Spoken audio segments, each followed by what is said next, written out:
Hey, Readily Besties, welcome back to the Writing with Anna New podcast where we talk about all the things writing. Today's episode, I'm going to be talking all about Project O, one of my projects, or at least like the project that I'm currently working on. Sorry, my brain's a bit fried, so also a big disclaimer that I'm very messy right now. My brain is absolutely fried. I am really low in iron, and that's why lots of health problems. So that's why I haven't been uploading a lot on, my podcast, on my YouTube channel. I've been doing not really well health-wise and also mentally wise. Because I literally have had no energy, and I've been feeling like a corpse these last like 2 weeks, especially like this last month. So I still wanted to come on here and talk about my book because it will hopefully inspire me to actually write my book if I do get enough brain power. Enough iron. Iron. I hate iron. Man, why do we need blood? Like, why can't we just like run off water? Anyways, let's go ahead and get into the video, the episode. Let's go. Okay, so of course, by the way, I might be a bit crazy in this episode. Don't mind me. I am on the last threads of sanity. Yeah, anyways, let's get into it. So Project O, if you guys don't know, and if I haven't told you already, and if you haven't heard, the premise is basically where this really prestigious guy called Alexander, who is a conductor in London, he grew up there, he's part of a really rich family, he has lots of like old money, and he writes his own music and is a part of this academy where he conducts his own pieces in an orchestra. And basically, the story starts where he recruits a young busking violinist named Lewis, who is a runaway from home and who is actually half Chinese and who also is very poor because he did run away. So, lots of different things to unpack there.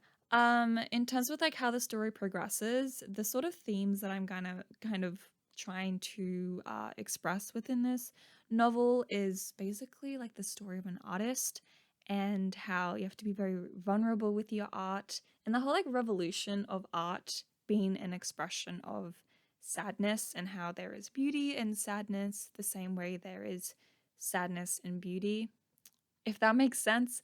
Um, I have a lot of books that like don't make sense. Like I have different, yeah, anyways, apart from that, that's basically where the story starts and how the story goes. And basically the whole sort of genre is, I think, honestly, historical fiction because I am very heavily basing this story off the Romantics era, which is, if you guys don't know, a little crash course on modern history, is during the 1800s to like the 1900s. It's kind of like where art was very much for the upper class, and basically like poetry, for example, was like never ever available to anyone apart from the richies.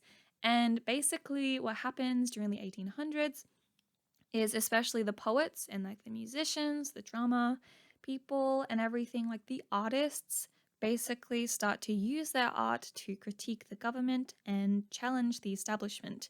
And it's really, really interesting and really cool. So if you guys want to research it, definitely do. It's like such a, like an artist, like a strong, like very punchy thing for like any artist to kind of think about. And I think I can call myself an artist. So yeah.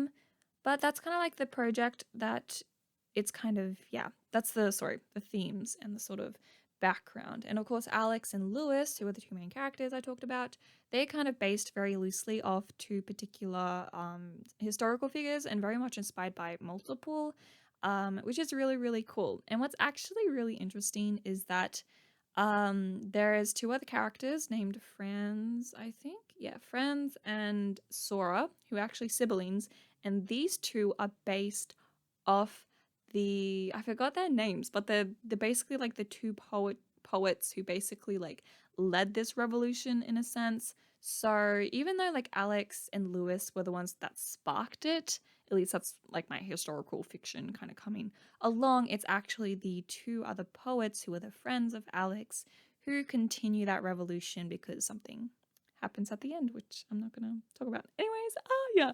So let me talk about the setting, the themes, the characters. Let me talk more about stuff like that. So in terms of like what I'm writing right now, something that's actually very challenging is not so much like the setting. Like even though I'm writing the zero draft right now. It's still really, really difficult sometimes to get the setting right, and like I literally have not been to London because that's where the story's set. So like I just kind of make up places, and honestly that's fine. Like this is a fiction book. Like I can do it even though it's based off a real place, real thing. I can do whatever I want, okay? So I guess the setting is fine. It's sometimes definitely really hard to get through sometimes, like every other book. Um, Characters, however, has been so fun. The way that I'm writing my book is essentially I'm taking one chapter for Alex and then the next chapter for Lewis, Alex Lewis, and it's really, really fun. I love, like, even though again I'm writing the zero draft, so basically what that means is I'm writing my story in short sentences, including the dialogue and the action. I don't go too in depth with the monologue, for example, or anything like that, but I've still kind of like written quite at least like enough to kind of see the differences between the POVs within my character chapters, if you guys know what I mean. Because Alex and Lewis, oh my gosh, I love them so much. And like just thinking about them makes me so much happier. So I'm having a great time right now. However, in terms of like, yeah, how they are different, of course, they're different in many ways. If you guys don't know, Alex and Lewis are basically two split. Like they're two people who are me. It's just split in half. So like Alex is like half of me and Lewis is half of me, which is so hard always to explain because it's also really hard to explain like who you are as a person to other people in order for me to actually describe Alex and Lewis to you right now. So yeah, but I'll try. Okay, so Lewis. No, let's start with Alex. Let's start with Alex. That makes more sense. So Alex, again, he has a very traumatic past. Although, okay, let me start again. He is the epitome of I don't even know what he is, man. He's just so I can't like Okay, just picture this. He's a very tall, brooding, very serious, like really, really dark head man who's like always really pale, of course, in London, makes sense. He always wears as a suit. He doesn't like social interaction too much, but he's a very good listener and very good at like judging people's emotions and expressions. So he like always catches up on things. And sometimes that's a bad thing, sometimes that's a good thing. But you guys can decide, or if you read the book, you guys can decide. Anyways, so he had a very traumatic past where his daddy and mummy died in a house fire, and also his wife committed suicide. So lots of very deep themes going into that, and I think that's why Alex is such a strong character, is because he buries all of those things very deep. And he has written music because, again, he's a conductor and he writes his own music. He has written music about this, about his sad emotions. But of course, back then in the 1800s, they were only looking for music that was high and like nice and talking about flowers, like very chill. There was nothing like crazy. It's really hard to explain. But the whole story is basically him and Lewis encouraging him to actually write music and post music and conduct music that is of sad nature, is of sadness. Because the whole story, did I say that? I can't remember. It's about like sadness and beauty. So that's kind of like the whole story. So that's kind of Alex. He is very nice. I love him so, so much. He was also kind of like a alcoholic, which is really interesting. He's like 26, by the way, maybe 23. I literally can never, choose ages. I just know the comparison between different characters because Lewis, that I'm going to talk about now, he is actually like 17, I think. So, yeah, 17, and Alex is like around 23, 26. I don't know how old Alex is. It's because like he has had so much done to him that he seems really old, but he really is just young because he just like got married like a few years ago, and that's where his wife had died. So like it's so hard, and that's why I'll eventually try to, figure that out. But anyways, Lewis. I love Lewis so, so much. He kind of reminds me of my character Eamon, if you guys know about Eamon, one of my OCs. He's very like a kind soul. He's very passionate, and if you can kind of imagine, he's like half Chinese.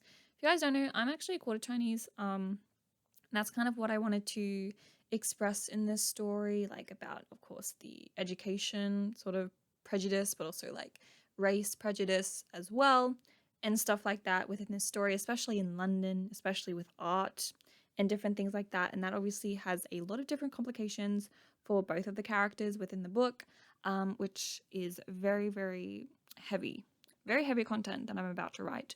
So wish me luck on that. More about Lewis. Lewis is very interesting. He's actually Christian as well. And that's when he actually ends up developing a crush towards Alex within the story. I don't think that's really a spoiler. It's kind of quite what's the word? Quite easily to pick up. It's easy to pick up on because like there's so many times in the book like I don't even do it. It's like Lewis who takes over the page. It's not me. Like and Lewis just like goes on about Alex's hands and how pretty Alex's hands are. And I'm just like, Lewis, what are you talking about? And he just continues like, they're so white, they look like a ballerina. I'm like, what? Like, boy, stop. Stop it. Anyways, because he's a Christian, as I said before, he deals with a lot of different things because of course deals with his faith versus his attraction for Alex. And it's a very interesting sort of deep dive into this sort of topic, which I've actually, been really interested in. And that's why I think there's lots of parts of me within these two characters. So I'm just really excited to get into that within the story. But yeah, that's kind of like about Alex and Lewis. Very roundabout way to describe my two main characters.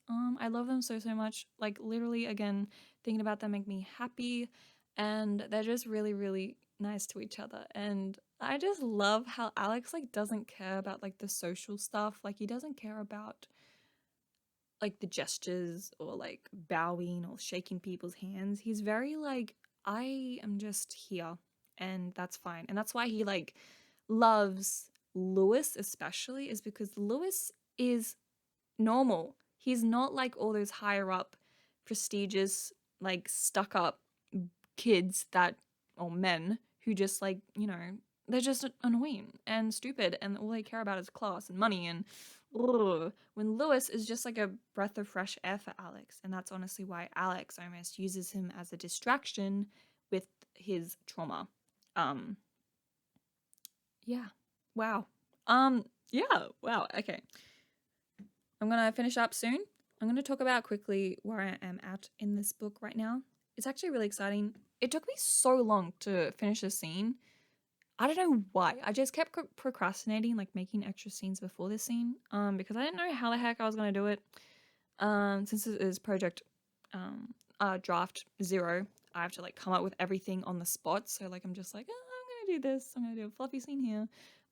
Anyways, so what I just wrote, which I really am excited about, and like I should be excited because I was procrastinating getting up to this point, and now I'm like finished that point, and I'm like past, so I should like be motivated to write again.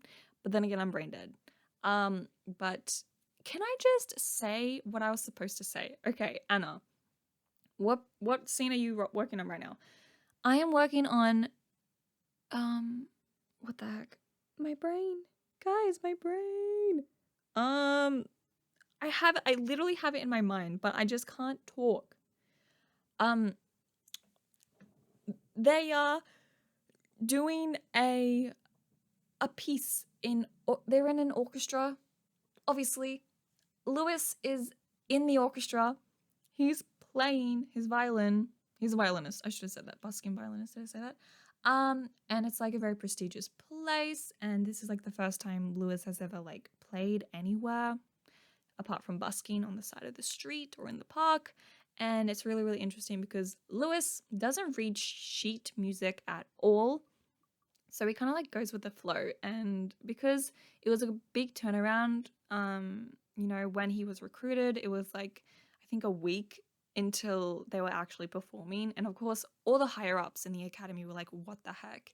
And even like some people in the like committee would come down, and the man asked him, like the head of the academy, he asked Lewis to like go away, to like reject Alex's offer. But because Alex is like the child prodigy of the academy, he basically can do what he wants. So that's why it's like interesting seeing that dynamic and how like Alex, like, although he's always followed the rules, like it's like this time he's like fed up with it and he's just like, no, why can't he play? He's amazing. He has talent. And that's when he, of course, he plays in a orchestra bit, and Lewis ends up like doing something crazy and like kind of changing the whole piece through his one violin. And Lewis is amazing in the way he plays because he just listens to the music and he starts to like fill in the rests and fill in the silences within the orchestra, because he hates, which is really interesting about Lewis, he hates songs sounding the same. Every single song he plays always needs to sound different. And the one that he particularly played in like this night when they did a whole piece within like a big hall. What is that called? Auditorium? I don't know. I should know this. And then like everyone's like, wow, who's this new violinist? Woo. And that's when people get jealous of him and then start questioning Alex. And that's basically when the story progresses. So I'm not going to talk too much about what happens later. I'm really excited to what happens later because it's just so much better for them. Anyways, that's it. I will stop chewing your ear off because I feel like my speaking voice is very annoying. And I'm really thirsty. I'm going to grab a drink. Sorry if my hair is also crazy. I actually recently got it cut because my hair was extremely, extremely bad. And look how healthy it looks now. Of course, it doesn't look healthy because it's all greasy right now. Because I haven't washed it since I got it cut, and they didn't wash my hair because they only just cut it. But I curled my hair a little bit last night through like heatless curls, and it looks very frizzy, really crazy, and it kind of really matches what's happening in my brain. So, my gosh. Anyways, thank you so much for listening in. It really means the world that you are interested in Project O. I definitely do want to kind of do videos like this where I talk about my projects and literally just like about my characters and the scenes I've been writing. There's so many cool scenes in this project, so if you want a part 2, let me know. I love Project O. I love Lewis. I love Alex. I love them so much. And okay, I love you guys, and I hope your project's doing well. And I'll see you guys later. And also, again, sorry if I don't upload or if I take a break. It's very hectic right now, and I'm doing okay, so please don't be insane. I don't know who would care about me. Anyways, but yeah, I'm doing okay. Just need to take a break. Not a break, but just like chill out. Because I was uploading like 3 times a week, and I gotta stop that or else I'm gonna kill myself. In a way that like I will edit so much that I get burnt out. I won't. Yeah. You know what I mean. Anyways, I love you guys, and I hope to see you in my next writing episode. Bye bye.